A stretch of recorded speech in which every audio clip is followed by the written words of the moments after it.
13 luxury condos in Aspen and Vale, he proclaimed. Total value $6.1 million. Since I've overseen them, they are mine by right.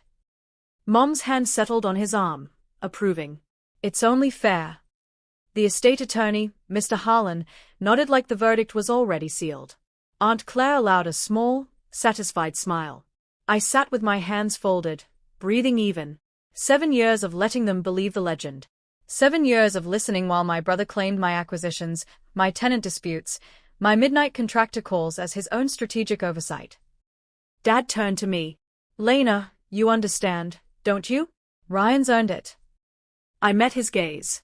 You really have no idea. Mr. Harlan's pen froze. Dad frowned. Idea about what? I slid my tablet across the polished mahogany. Pull up Pitkin and Eagle County records. I'll give you the parcel numbers.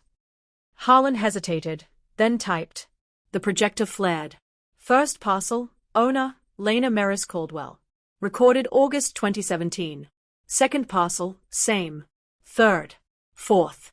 13 times, my name stared back in crisp black and white. Mom's hand slipped from Ryan's arm.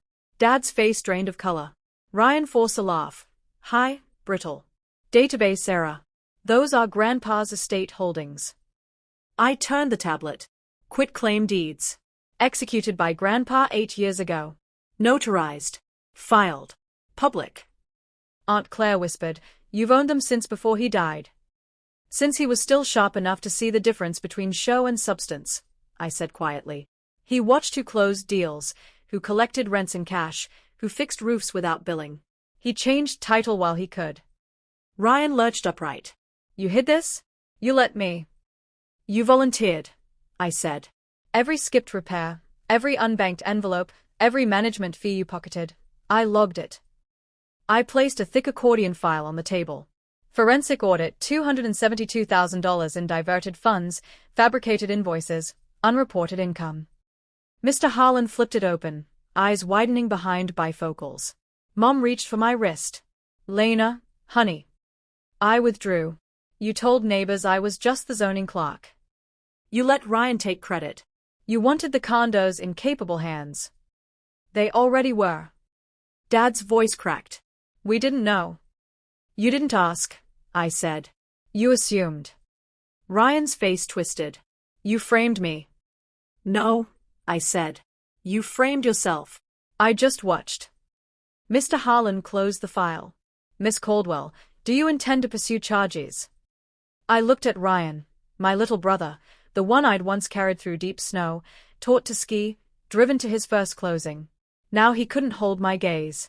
That's his decision, I said. Repay every cent, or face the complaint already prepared. Silence stretched, thick as mountain air. Mom began to cry quietly. Dad stared at the deeds like they might vanish if he blinked. Ryan whispered, I'll pay it back. I nodded once. The meeting dissolved. They left without embraces, without promises. 6 months later the condos flourish under professional management, my management. Profits fund scholarships for kids from working-class families. Ryan moved to a studio apartment, works sales, sends monthly checks. Mom mails birthday cards now, handwritten, tentative. Dad visits one property sometimes, stands on the balcony, says nothing. I still review zoning permits by day. I still answer to Lena. But at dusk, I walk the ridgelines of my own land, pine wind in my hair, and feel the weight I carried for years finally settle where it belongs, behind me. Some call me unforgiving. I call it unchained. Because the day they tried to gift my future to someone else, they forgot one thing.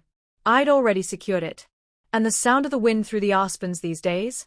Worth every story they told themselves about who really kept us standing.